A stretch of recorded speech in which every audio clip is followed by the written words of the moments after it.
Estamos começando mais um Rapidaço e vamos analisar mais um comentário de nossos inscritos ou de nossos visitantes. Eu percebi que se a gente fizer somente análise de um comentário, já vamos ter um bom tempo de vídeo. Analisar 2 comentários ou mais, dependendo do conteúdo do comentário, o vídeo fica muito longo e já foge da proposta dessa sessão Rapidaço, que é um vídeo mais ligeiro no meio da semana.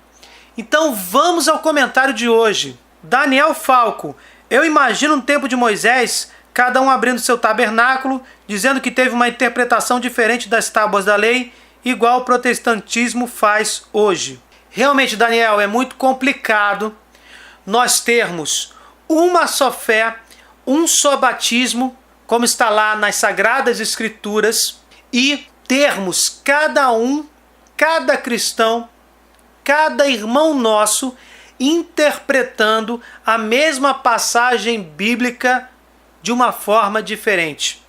Está lá na segunda carta de Pedro, capítulo 1, do verso 20 ao 21, que nenhuma passagem bíblica é de interpretação pessoal.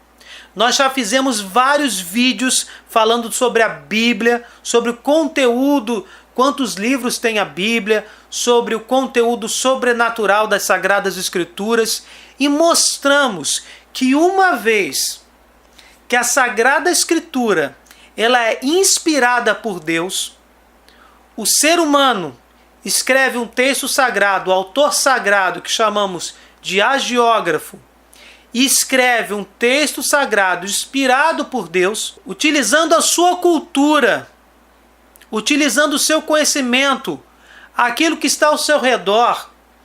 Deve-se levar em consideração o contexto da época, a situação em que o autor está inserido.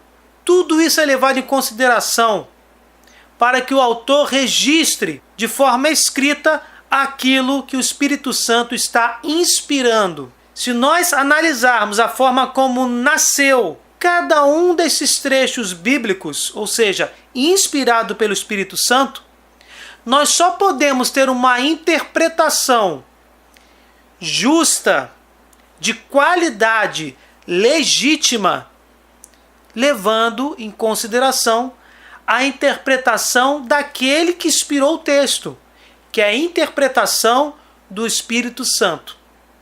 Naquele vídeo que nós falamos sobre quem é maior, a Bíblia ou a Igreja, comentando a afirmação do bispo Dom Henrique e a rejeição completamente descabida do pastor Silas Malafaia, quando nós comentamos naquele vídeo, nós deixamos isso bem claro. A Igreja é maior do que a Bíblia, porque a Bíblia foi confeccionada pela Igreja, levando em consideração a tradição apostólica que existia antes da Bíblia e o magistério da Igreja que existia antes da Bíblia. Essas duas fontes de fé são inspiradas por Deus. A tradição apostólica, que tem como origem os apóstolos, e o próprio magistério da Igreja, que baseado em Mateus 16, do verso 16 ao 19, baseada nessa passagem, nós sabemos que o magistério ele é inspirado pelo Espírito Santo. Então, quando o magistério interpreta uma passagem bíblica, é o próprio Espírito Santo que a está interpretando. E vários foram os séculos necessários durante o início da Igreja para que se, por exemplo, formulasse o cânon dos livros do Novo Testamento. Jesus não deixou uma linha escrita. E ao longo desse tempo, apóstolos, discípulos, inspirados pelo Espírito Santo, escreveram em vários pontos da bacia do Mediterrâneo livros cristãos. E nós sabemos que todos os cristãos protestantes, ortodoxos, católicos, possuem o Novo Testamento com 27 livros. E esses livros foram sendo coletados ao longo desses séculos por toda a bacia do Mediterrâneo. Então, podemos dizer que o Novo Testamento já foi completamente apócrifo. que é isso?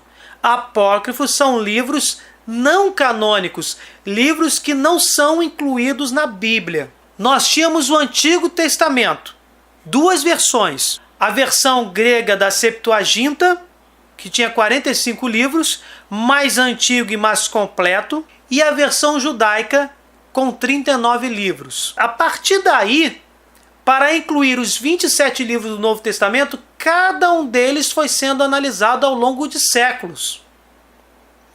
E por incrível que pareça, eu vou dar destaque aqui para a gente poder fechar essa análise e esse entendimento. Nós tivemos 7 livros dos 27 livros do Novo Testamento. Não estou aqui falando do Antigo Testamento. Existe uma discussão.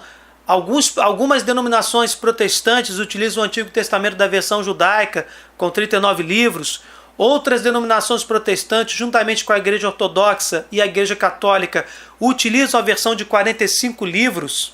Essa discussão, inclusive, nós já temos um vídeo falando como isso aconteceu e mostrando que a versão de 45 livros é mais antiga, 45 com 46, é mais antiga, mais completa e mais utilizada pelos apóstolos quando citavam o Antigo Testamento em seus textos no Novo Testamento. É a versão mais completa e mais antiga do Primeiro Testamento, do Velho Testamento, do Antigo Testamento.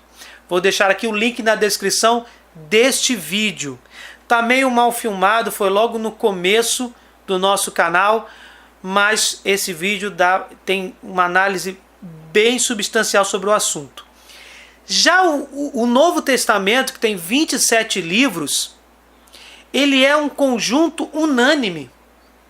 Como eu já falei, cristãos protestantes, cristãos ortodoxos, cristãos católicos, todos nós aceitamos o Novo Testamento com 27 livros, mas ele foi formulado pela Igreja Católica ao longo de mais de 3 séculos de existência. E como eu falei, 7 livros desses 27 também tiveram muita dificuldade para entrar no cânon, ou seja, se tornarem oficiais, entrarem no cânon dos 27 livros do Novo Testamento. Então, a princípio, os 27 livros do Novo Testamento já foram todos apócrifos. Aos poucos, inspirados pelo Espírito Santo, com a ajuda da tradição apostólica, o magistério da igreja foi oficializando cada um dos 27 livros e incorporando-os aos 46 livros do Antigo Testamento, formando por volta de 350 depois de Cristo a Bíblia que nós temos hoje com 73 livros. Vamos agora mostrar alguns motivos, não são todos, senão o vídeo vai ficar muito longo. Estou aqui com um textozinho sobre cada um desses 7 livros. Nós vamos ver qual foi a dificuldade para que principalmente esses 7 livros entrassem ou não, a dificuldade que aconteceu para esses livros entrarem ou não no conjunto de 27 do Novo Testamento. Essas dificuldades demonstram que a Bíblia não caiu do céu. Carta aos Hebreus. A data de sua composição pode ser situada nos momentos mais diversos, muito antes das grandes epístolas de Paulo ou no fim do século I e até mais tarde. Mas Clemente Romano faz uso desta carta por volta de 95 d.C., por isso necessitou de comprovação mais minuciosa. Também a sua autoria é duvidosa. Os estudiosos mais recentes já descartam que se trataria de uma carta escrita por Paulo. Nós também temos um vídeo falando sobre cada autor dos 73 livros da Bíblia. Vou deixar o link na descrição para que vocês possam ver quem é o autor da carta dos Hebreus, o provável autor. Segunda carta de São Pedro, com Apocalipse. Esse foi o livro do Novo Testamento que teve mais dificuldades para ser reconhecido como canônico. Foi só no século V que a epístola foi reconhecida pela maioria das igrejas e no século IV na Síria. No entanto, por volta do ano 200, ela consta de uma versão egípcia do Novo Testamento. Segunda e terceira cartas de São João. Ambas traziam uma aparentemente ideia de que a humanidade de Jesus não é levada a sério, nem o amor fraterno, o que poderia fortalecer os grandes sistemas gnósticos do século II, que diziam que a humanidade de Jesus era só ilusória, e desmerecendo com isso a prova de que Deus se fez homem para nos desafiar e provar que é possível alcançar a santidade. Por isso também precisamos de minuciosa comprovação. Carta de São Tiago. Esta carta, inclusive, foi duramente criticada por Lutero em 1517 para frente, certo?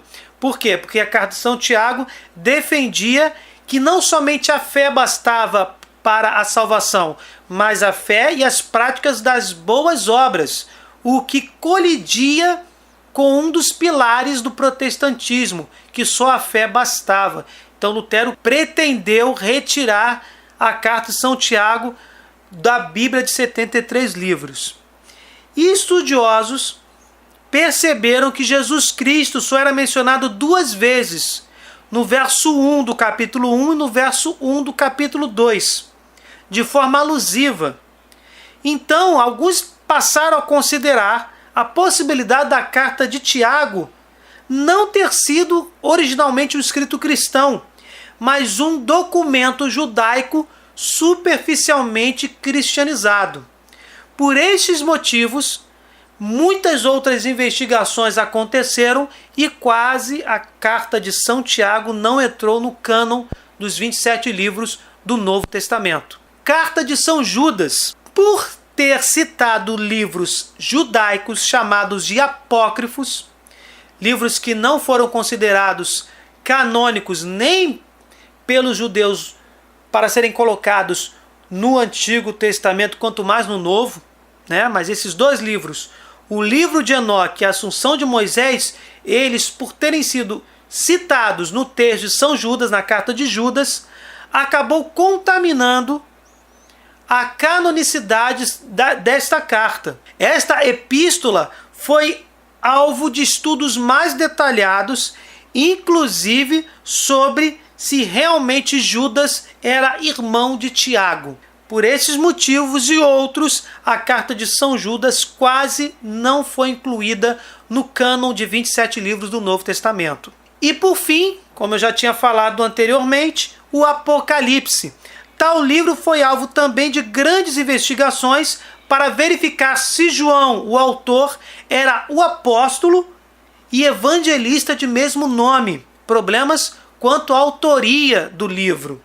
Atualmente, associa-se que o Evangelho joanino e o Apocalipse têm ligação com os círculos cristãos de Éfeso, herdeiros dos ensinamentos do apóstolo João. Percebemos aqui que tanto esses 7 livros, que tiveram muita dificuldade em entrar no cânon dos 27 do Novo Testamento, tanto como os outros 20, foram alvos de muitas investigações para serem incluídos no conjunto do Novo Testamento, que, como o Antigo Testamento, totalizam os 73 livros da Bíblia que perfazem as Sagradas Escrituras. Com isso, nós temos mais o argumento que demonstra que a Bíblia, ao longo dos séculos, dos primeiros séculos da Igreja, foi confeccionada pela Igreja e não caiu do céu.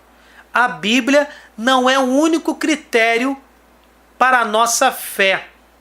A Bíblia contém a palavra de Deus. A palavra de Deus encarnada, o Verbo de Deus, Jesus Cristo, este sim está acima da igreja. Ele é a cabeça da igreja, como está lá em Colossenses 1, verso 18. A igreja é o corpo místico de Cristo. Mas a palavra de Deus, formalizada nas Sagradas Escrituras, a Bíblia, que contém a palavra de Deus, esta está abaixo da igreja porque foi confeccionada por ela.